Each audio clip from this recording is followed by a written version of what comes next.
बागसेवनिया स्थित केंद्रीय संस्कृत विश्वविद्यालय में 2 दिवसीय लोक परंपराओं में श्री राम विषय आधारित संगोष्ठी का आयोजन किया जा रहा है। संगोष्ठी में मुख्य रूप से भोपाल सांसद प्रज्ञा सिंह ठाकुर उपस्थित रही। केंद्रीय संस्कृत विश्वविद्यालय के निदेशक प्रोफेसर रमाकांत पांडेय ने कहा कि इस संगोष्ठी में लोक परंपराओं में श्री राम के चरित्र पर चर्चा की है। अयोध्या शोध संस्थान के निदेशक प्रोफेसर लवकुश तिवारी ने बताया कि संस्थान द्वारा केंद्रीय संस्कृत विश्वविद्यालय के साथ आपसी सहयोग के लिए संबद्ध किया है, जिससे दोनों संस्थानों के छात्र शोधार्थी एवं वित्तजन लाभान्वित होंगे। इसका मुख्य उद्देश्य यह है कि भारतीय संस्कृति राम के बिना हो नहीं सकती। भारतीय संस्कृति की संकल्पना राम के अभाव में नहीं की जा सकती। तो साहित्यिक और शास्त्रीय परंपरा में जो राम हैं उनका अध्ययन, अध्यापन, उनका चिंतन, समीक्षण प्रायः चलता रहता है, किंतु लोक की विभिन्न परंपराओं में राम का जो स्वरूप है, राम का जो चरित्र है, राम कथा की जो अनुपूरकता उसमें विद्यमान है, जो आम जनमानस में बसा हुआ जो राम है, उस राम के बारे में चर्चा कम होती है।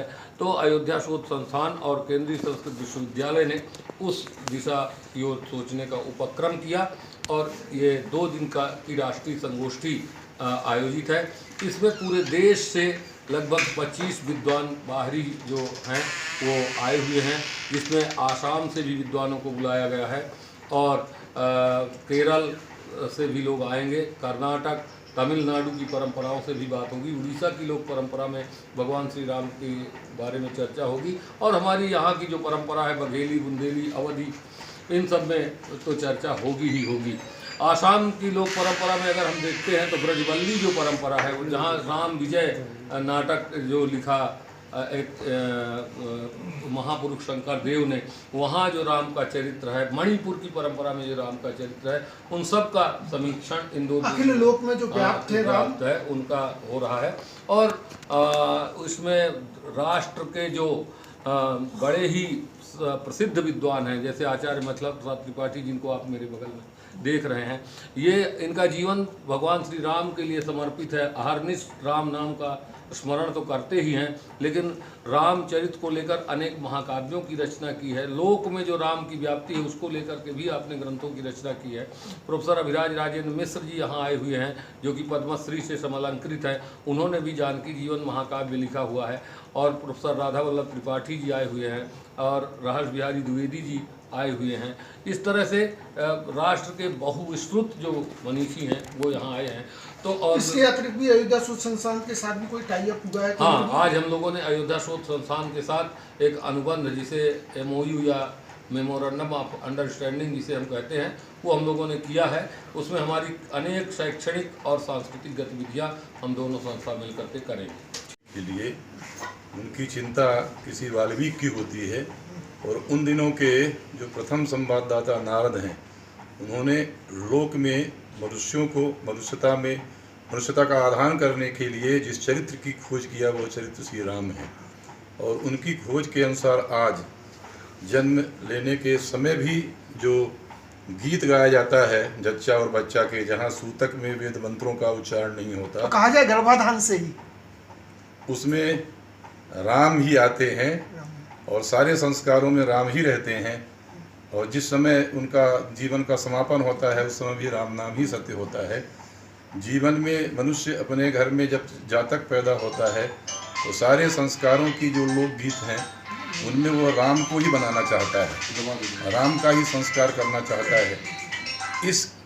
इस विषय को लेकर के ये प्रोफेसर रमाकांत पांडे ने जो लोक परंपराओं में श्री राम ऐसा विषय निर्धारित किया है, ये बड़ा प्रासंगिक है, क्योंकि रामायण की सुदीर्घ परंपरा में राम कथाओं के अनेक क्षेत्रीय भेद तो हैं ही, लेकिन लोक में कैसे बसे हैं, जिनके पास जो साक्षर नहीं है लेकिन लिपिबद्ध नहीं है, परंपरा से कंठस्वर से उनके स्वरों के सहित जो लोकगीत हैं उनके स्वर भी निश्चित हैं कि इसी धुन में गाए जाएंगे।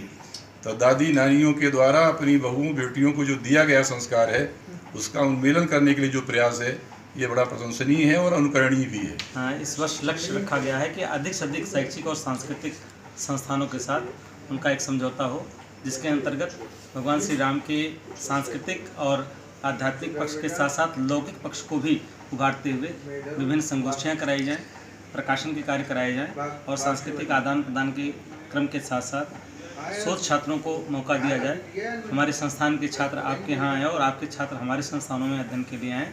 इस तरह का एक माहौल तैयार करने के लिए समझौता ज्ञापन की शुरुआत की गई और उसी कड़ी में ये राष्ट्रीय संगोष्ठी आयोजित की गई। लोक परंपराओं में श्री राम का विषय आदरणीय डॉक्टर पांडे जी ने सुझाया, क्योंकि पूरी दुनिया जानती है कि भोपाल कला की नगरी है और कला में भी विशेषकर लोक की नगरी है।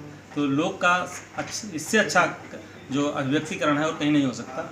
इसलिए इन्होंने पूरी दुनिया से लोगों को जोड़ने की कोशिश की और देश के लगभग सभी प्रांतों से इन्होंने लोगों को आमंत्रित किया। मध्य प्रदेश आदिवासी लोक कला परिषद डॉक्टर कपिल तिवारी जी, उनको पद्मश्री से भी सम्मानित किया गया। उन्होंने लोक में श्री राम जी पर काफ़ी काम किया है। उम्मीद करें कि जो आपने अभी जो आपका MOU साइन हुआ है ये और नई ऊंचाइयों तक ले जाएगा। बिल्कुल ले जाएगा। और आदरणीय बसंत निर्गुणे जी आज अभी इस द्वितीय सत्र के मुख्य वक्ता भी हैं। वो आदिवासी लोकगीतों में राम पर बहुत अच्छा व्याख्यान देंगे। और जो आप मध्य प्रदेश जिस तरह से लोकगीतों में या लोक परंपराओं में राम पर काम कर रहा है, हम अपने उत्तर प्रदेश में और उसके साथ साथ अन्य प्रदेशों में भी इस संस्कृति को आगे ले जाएंगे और उस पर प्रकाशन के शोध के कार्य कराएंगे। जीवन महाकाव्य हमने इस आधार पर लिखा कि हमारे यहाँ एक परंपरा रही है कि मूल कथा चाहे जैसी भी हो, लेकिन यदि उस कथा में कोई ऐसा अंश है जो कि हजारों वर्ष बाद बीत जाने पर समाज का हित नहीं कर पा रही है या एक वर्ग को वैरस्य पैदा कर रही है उसके मन में, या किसी भी प्रकार का कोई अनौचित्य किसी को प्रतीत हो रहा है, तो हमारे स्वयंभू कवियों को ये अधिकार था कि वो उसमें जो है थोड़ा सा परिवर्तन करें रस की दृष्टि से।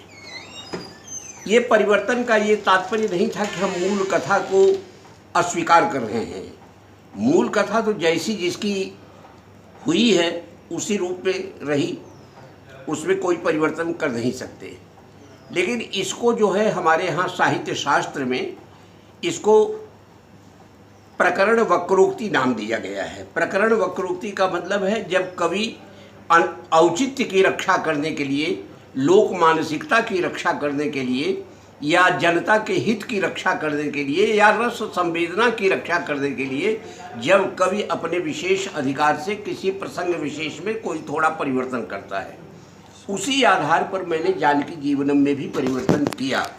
क्योंकि देवी सीता का जो दूसरी बार का जो वनवास है, ये अधिकांश जो है जो राम के बहुत ही भक्त हैं उनको भी कहीं न कहीं ऐसा लग जाता है देवी सीता के प्रति करुणा होने के कारण कि एक ऐसी मनस्विनी महिला जो कि मतलब इतना जिसने दुख सहा है, अपने पति की छाया बन करके, वो चाहती तो राजमहलों में रहती लेकिन जंगल में रही, राम के साथ उन्होंने सारा दुख समझा। और राम जैसे धनुर्धारी महान पति के रहते हुए भी रावण यदि उनको उठा ले गया नारी के रूप में, तो बताइए इसमें सीता बेचारी का क्या अपराध। बल्कि कहीं ये लगता है कि लोग रक्षा नहीं कर पाए उनकी।